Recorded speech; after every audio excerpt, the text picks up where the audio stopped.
Hello friends, welcome back to the channel. तो आज हम आए हैं अपने टॉपिक के साथ जहाँ पे हम सीखने वाले हैं how to analyse mutual funds. देखिए, बहुत सारे लोग म्यूचुअल फंड्स में इन्वेस्ट तो करना चाहते हैं, बट ये समझ में नहीं आता कि कैसे डिसाइड करें कि कौन सा म्यूचुअल फंड बेटर है। क्या ज़्यादा जो रिटर्न दे रहा है वो म्यूचुअल फंड अच्छा है, या फिर जिसमें रिस्क कम है वो म्यूचुअल फंड अच्छा है। क्या जनरली लोगों ने नाम सुना होता है, जब सिर्फ नाम सुन के लगा देते हैं। तो आज हम उन सब सारी चीज़ों से हट के एक क्रिस्टल क्लियर वे जानने वाले हैं कि म्यूचुअल फंड्स को कैसे एनालाइज करते हैं। ठीक है, चले बिना टाइम वेस्ट करे हम सीधे टॉपिक पे आते हैं।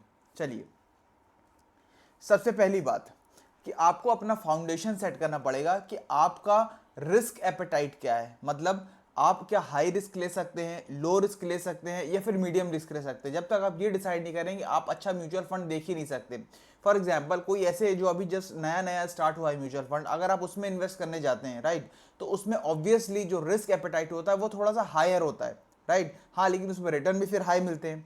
और वैसे ही अगर मान लो जो स्टेबल म्यूचुअल फंड्स होते हैं, यानी कि जो बहुत पहले से चले आ रहे हैं, वो थोड़ा सा लो रिस्क वाले होते हैं। तो जो बिगिनर्स रहते हैं उनके लिए एडवाइजेबल ये रहता है कि बेसिकली आप उस पे जाइए जो अभी स्टेबल है, यानी कि जो ऑलरेडी बड़े बड़े म्यूचुअल फंड्स हैं, राइट। नेक्स्ट, आपका इन्वेस्टमेंट गोल क्या है। इन्वेस्टमेंट गोल का मतलब क्या होता है, यहाँ पे इन्वेस्टमेंट गोल का मतलब है कि आप रिटायरमेंट प्लानिंग कर रहे हैं, या टैक्स सेविंग करना चाहते हैं, या फिर अपना वेल्थ जनरेट करना चाहते हैं, कि वेल्थ क्रिएशन करना चाहते हैं, यानी कि पैसे को बढ़ाना चाहते हैं। तो आपको वो भी सेट करना पड़ेगा, उसके हिसाब से इन्वेस्टमेंट करनी पड़ेगी। ठीक है। और नेक्स्ट लेता है आपका टाइम फ्रेम। टाइम फ्रेम का मतलब आप शॉर्ट टर्म के लिए करना चाह रहे हो या लॉन्ग टर्म के लिए। फॉर एग्जांपल, जैसे कि मान लो आज से 5 साल बाद आपके यहाँ कोई फैमिली फंक्शन होने वाला है, राइट। अब आपको लगता है आज से पैसा जोड़ना स्टार्ट करूंगा, तो आपको वहां पे एक टाइम फ्रेम डिसाइड हो गया कि भैया 4 से 5 साल तक के लिए मुझे कोई इन्वेस्टमेंट करनी है म्यूचुअल फंड में। तो आप उस तरीके का टाइम फ्रेम करो। अगर आपको लगता है आज से 10 साल बाद मेरा रिटायरमेंट है, तो आप उस 10 साल बाद रिटायरमेंट के लिए आप ये क्या बोलते हैं म्यूचुअल फंड में इन्वेस्ट करिए। तो आपको टाइम फ्रेम डिसाइड करना बहुत ज्यादा जरूरी है। नेक्स्ट, सबसे पहले बात आती है, आपको ये डिसाइड करना पड़ेगा। देखिए, म्यूचुअल फंड ना दो टाइप के होते हैं। कुछ म्यूचुअल फंड्स ऐसे होते हैं जो इक्विटी मार्केट्स, यानी कि जो इक्विटी शेयर्स होते हैं, इन्वेस्ट करते हैं डिफरेंट डिफरेंट कंपनीज के। ठीक है। और कुछ म्यूचुअल फंड्स ऐसे होते हैं जो डेट फंड्स में इन्वेस्ट करते हैं, यानी कि उन कंपनीज में जो डेट कंपनीज में इन्वेस्ट करती हैं। तो आपको पहले ये डिसाइड करना पड़ेगा कि आप इक्विटी वाले म्यूचुअल फंड से लेना चाहते हैं या डेट वाले। जब आप म्यूचुअल फंड को सेलेक्ट करेंगे, उसके बारे में इन्वेस्टिगेट करना चाहेंगे, तो उसमें क्लियर लिखा रहता है कि वो कहां पे इन्वेस्ट करता है वो पर्टिकुलर म्यूचुअल फंड्स, राइट। तो आपको ये चीज डिसाइड करना पड़ेगा सबसे पहले। नेक्स्ट, अब उसको आपको जब म्यूचुअल फंड को ये सारी चीजें डिसाइड हो जाए, तो आपको उसमें से जब आपने ये चूज कर लिया कि हाँ भैया चलो इक्विटी में करना है, ठीक है, अब उसके बाद आपको डिसाइड करना पड़ेगा कि उसकी कंसिस्टेंसी कैसी है रिटर्न्स में। मतलब जो पास्ट परफॉर्मेंसेज हैं उसमें क्या पिछले 2 साल से 3 साल से रिटर्न्स कैसे दिए हैं, उसके हिसाब से आपको देखना पड़ेगा। Next, benchmark comparison. Benchmark comparison और कुछ नहीं बल्कि आपका पीयर कंपैरिजन होता है। मतलब अगर जैसे हमने चूज करा एचडीएफसी म्यूचुअल फंड, राइट। अब एचडीएफसी को हम कंपेयर करेंगे आईसीआईसीआई के म्यूचुअल फंड के साथ।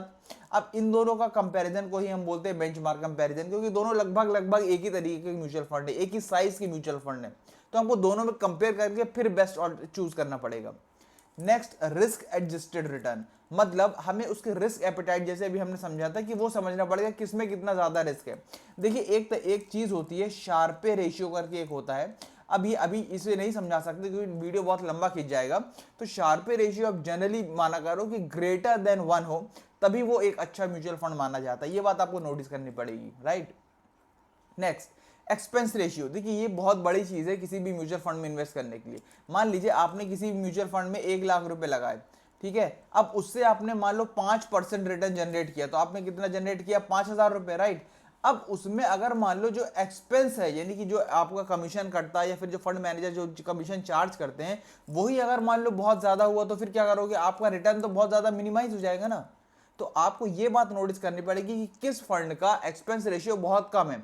जनरली ये माना जाता है, जो आइडियल होता है एक्सपेंस रेशियो, वो माना जाता है कि अगर इक्विटी फंड्स में आपने इन्वेस्ट किया है तो वहां का एक्सपेंस रेशियो 2% से कम है, तो चलिए उसमें आप इन्वेस्ट कर सकते हो। और अगर आपने डेट फंड्स में इन्वेस्ट किया है तो वहां का जो आइडियल माना जाता है वो माना जाता है कि लेस देन 1% हो।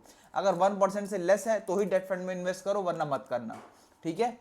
Next, fund manager and AMC. ये बेसिकली होता है फर्म के मैनेजमेंट में झांकना। मतलब यहां पे आपको देखना पड़ेगा कि जो उस पर्टिकुलर म्यूचुअल फंड का फंड मैनेजर है जो उस पोजीशन पे आदमी बैठा हुआ है उसको कितना एक्सपीरियंस है, वो कितना उसका पहले के प्रीवियस डिसीजंस देखो, उसकी हिस्ट्री जानो, तब उसमें जाके आप इन्वेस्ट करो। और एएमसी, यानी एएमसी का पहली बार जिसको नहीं मालूम बता दूं, एएमसी होता है असेट मैनेजमेंट कंपनी।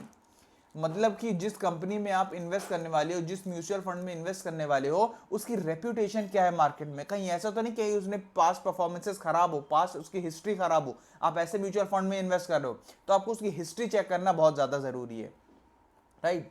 नेक्स्ट आता है पोर्टफोलियो कंपोजिशन। ये सबसे मेन बात होती है, एक बात ध्यान रखना।